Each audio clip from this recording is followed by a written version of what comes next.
Hello, everyone. My name is Daniel Stern. I'm the Campaign Director and Director of Regional Community Services with Jewish Federations Canada, UIA. I'm here today with Avi Melamed. Avi is an independent strategic intelligence analyst from Israel who has been touring some of our regional communities throughout Canada as part of our fall campaign tour. I realize that we can't get to every community, nor can every member of the community come out to each event. So we thought we'd sit down and ask Avi a few questions to give a little bit of an essence of what he's talking about when he's coming to communities throughout the country. Avi, thank you very much. Welcome. My pleasure. Thank you for having me.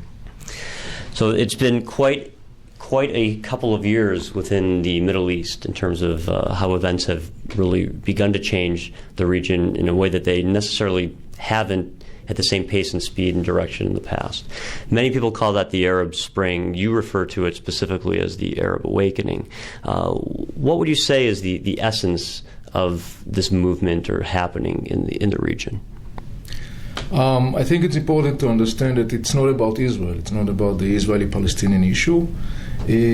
The Arab Awakening is mostly about the challenges of the Arab world. Basically, the Arab world is facing many challenges, socially and politically and economically. And the Arab Awakening is the outcry of the Arab world, and mostly a new generation in the Arab world, that demands real answers for the real problems. Opportunities of employment and housing solutions, medical services, government accountability, and many, many other things that are not there yet. And in fact, the main message that comes out today from different parts of the Arab world is the need for real answers for the real problems, by the way, including also the issues of human rights, minorities' rights, civil rights, and so forth. So this is the pure essence, sort of speaking, of the Arab Awakening. Now, many people in our communities will often tell us that it seems like the region is much more chaotic than it's been. What would you say are the major forces that are at play in the region right now, and especially today and moving forward? There are a couple of major substantial forces that basically shapes the region, and they will continue and play an important role in shaping the region. One factor is what is called political Islam, and mostly I refer to a group well known as the Muslim Brotherhood, which obviously at this point seems to gain advantage of the situation in the region. Muslim Brotherhood comes to power in different parts of the region like Egypt. They gain momentum in Jordan, Tunisia, Syria, and other places. They're obviously going to play an important part in the shaping up of this region. Another important factor is the Sunni-Shiite tension that is basically increasing, which is a very substantial factor that basically shapes the region. Another important factor is radical Islam militant groups that unfortunately gain momentum, taking advantage of the chaos that's scattered in different parts of the region. What we see in radical Islam groups, it's quite interesting because on the one hand, the events or the message of the Arab Spring to a large extent could be translated as an ideological defeat of Osama bin Laden, which is rightfully so. But on the other hand, at the same time, we see that these radical groups take advantage of the situation, and unfortunately, it seems like they are going to have a substantial impact. And they will clearly try to continue and to dictate the political agenda of the region.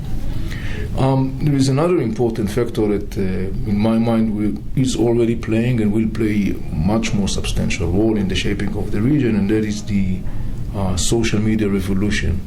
I always refer to that as a kind of like a very interesting superpower that rise to power in the Middle East, and I always say that it's a very interesting superpower because it doesn't have a territory or government or funds or soldiers or weapons. Yet it's very powerful. We could see it already, how it shapes the events in the Middle East. And it's obviously going to shape more and more everyday life from different perspectives and aspects of people in the region. Mostly, in my mind, in a positive way, maybe partly also in a negative way. And of course, for our constituents and people that are interested in the region, much of that begins and ends with the State of Israel. How would you say these events are beginning to affect and impact Israel? I think that it's important to understand that basically, in the end of the day, given the fact that Israel is in the region, Israel is being impacted by many things that happen in the region, and that is inevitable. I think that the most important thing to say today about the region is that the region is entering a new era where people are basically struggling to rebuild their social, economical, political establishment, I would say from scratch.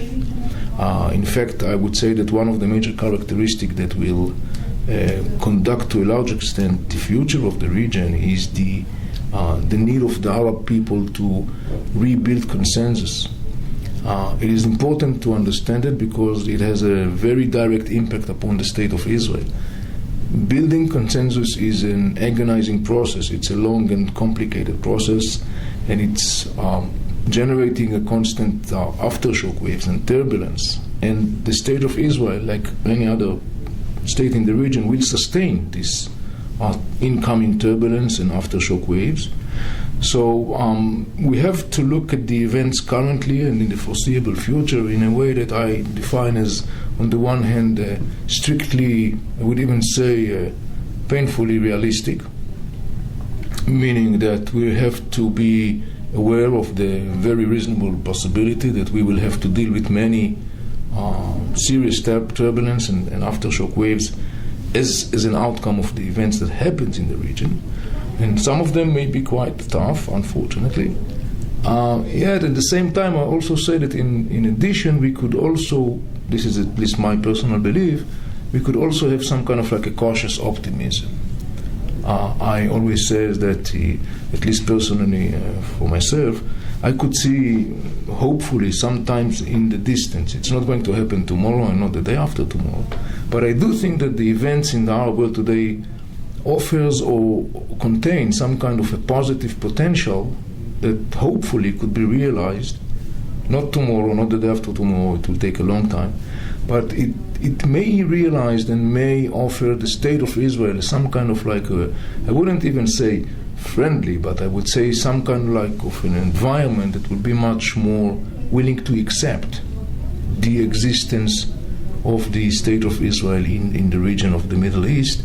And that's the reason I refer to that as a cautiously optimism. Avi, I want to thank you very much for your time today, and also for all the many communities that you have visited. Avi has a website. The information will be accompanying this video. I would also like to let everyone know that this is our campaign season, and Avi is only able to visit many of our communities through the largest of the campaign and generous donations made by you as members of the regional Jewish communities of Canada. Feel free to stop by our website. You can make a donation online at jewishcanada.org. Thank you very much. Have a happy and healthy rest of the year.